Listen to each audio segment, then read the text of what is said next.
When I was a child, my brother would tell me a bedtime story about the man who murdered our father. About all the things we would do to that man. He never should have trusted Cersei. You never should have either. Death. It's got many faces. I look forward to seeing this one.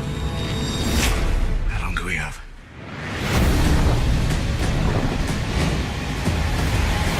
Before the sun comes up tomorrow.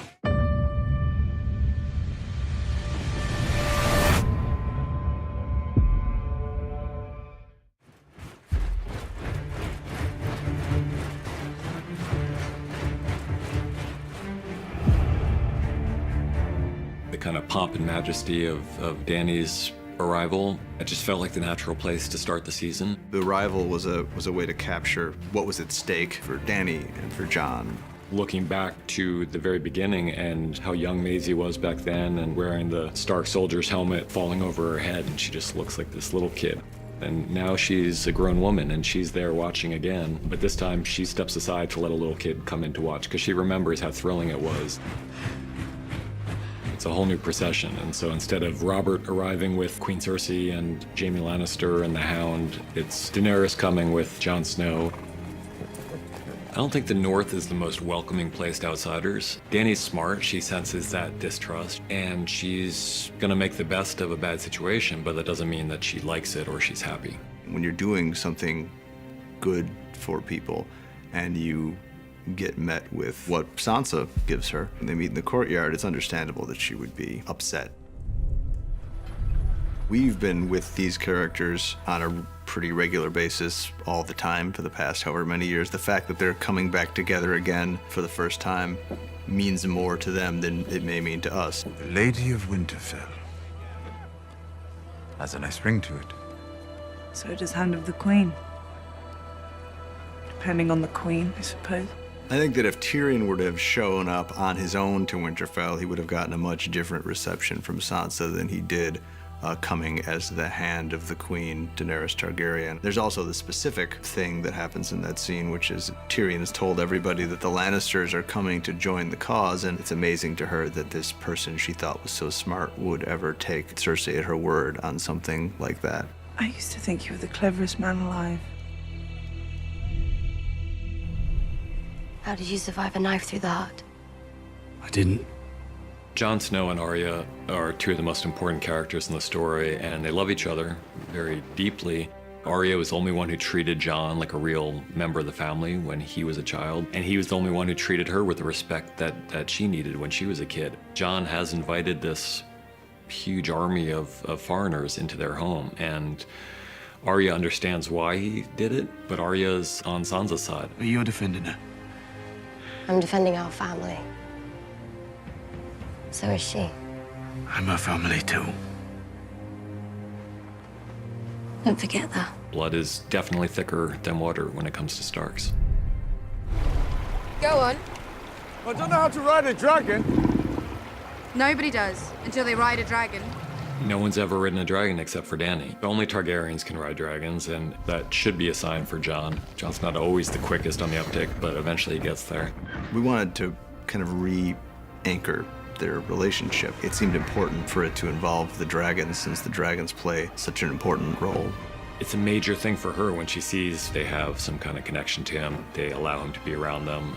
And when he flies up with her and shows her where he used to hunt as a kid, I think she falls even farther in love with him.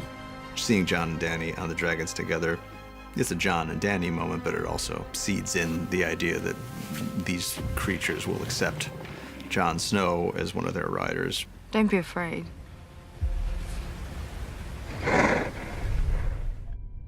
One of the challenges, but also one of the exciting things about this episode, this whole season, is bringing together characters who have never met. Sam has long been one of the more important characters in this story, but he's never seen Queen Daenerys, and yet they're connected by various threads. The obvious one, which we know from the beginning of the scene, is Jorah. Sam saved him, and so Jorah owes Sam this great debt.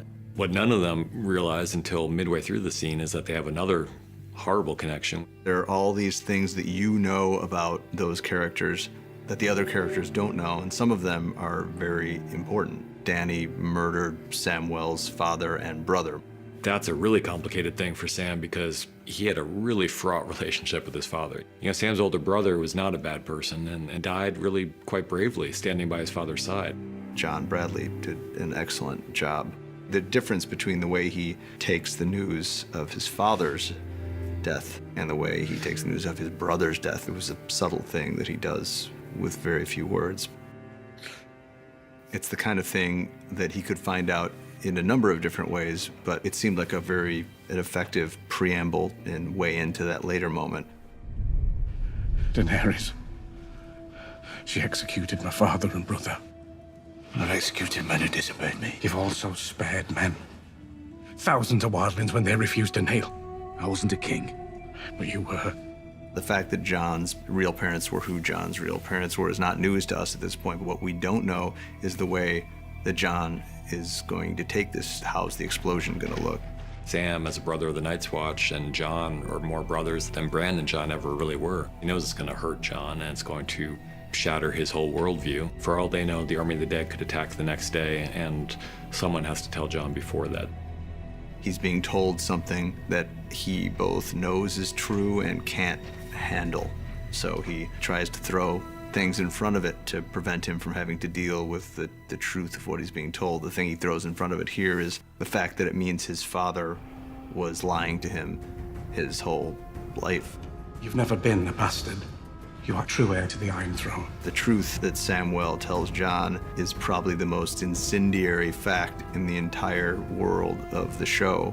We chose to play the whole thing on John's face because as great a job as John Bradley is doing presenting this information, he's really just presenting information we know already. Daenerys is our queen. She shouldn't be. It's treason. It's the truth.